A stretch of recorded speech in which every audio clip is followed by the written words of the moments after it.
gdje sam pripremio znači dvije bočice i znači 2 uzorka zemlje.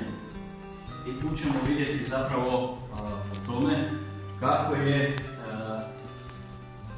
koji je način razvaljivanja učinkovitiji, kako se natrpa zapravo zemlja. Da li kap ili jednostavno naravno stresno, znači određene količine vode u površini.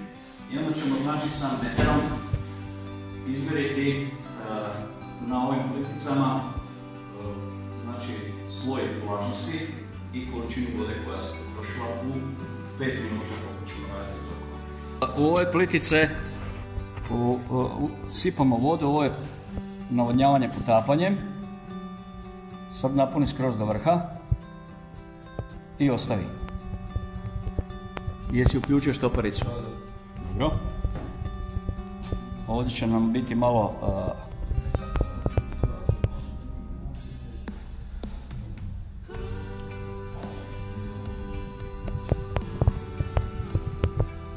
kapa, ali polako. Znači, evo.